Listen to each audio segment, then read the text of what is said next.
زموږ معاشره کې ډېر ځله د بدنظرۍ یو شکل دا همي چې کله سړی اخبارات ګوري، کله سړی رسایل ګوري، رسالې او اخبارات ګوري، پر هغې باندې کله لڅ، کله نیم لڅ، کله نیم برهانه، کله فحاش او عیاش تصویرونه د زنانو وي، د نارینه وي.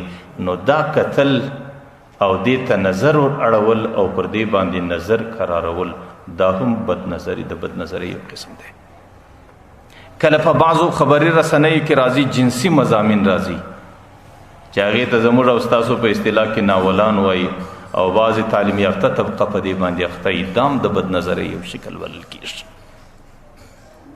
کله کله د فلمونو د ډرامو چې کم تصویرونه راځي، زنانې راځي او غلط غلط حرکات کوي او په غلطو لباسو کې راځي او انسانان بغیر د څه دې ته ګوري، دا هم د بدنظرۍ یو شکل بلل کېږي.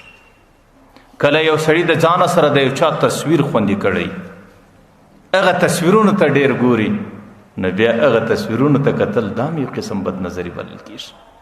ځکه دغسې پر انسان باندې نظر اچول دا دومره خطرناکه نه وي په الله قسم لکه سړی چې د چا تصویر ته ګوري.